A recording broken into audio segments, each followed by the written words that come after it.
नमस्कार, मी मच्छिंद्र सुतार. सकाळच्या बातमी सत्रामध्ये आपलं स्वागत आहे. उघडा कान, ऐका नीट.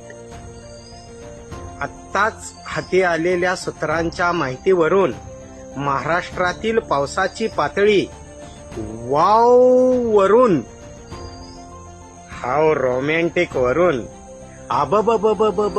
वरून, बया बया बया बया बया बया वरून मुर्दा बसला या पावसाचा पर्यंत येऊन पोचली आहे.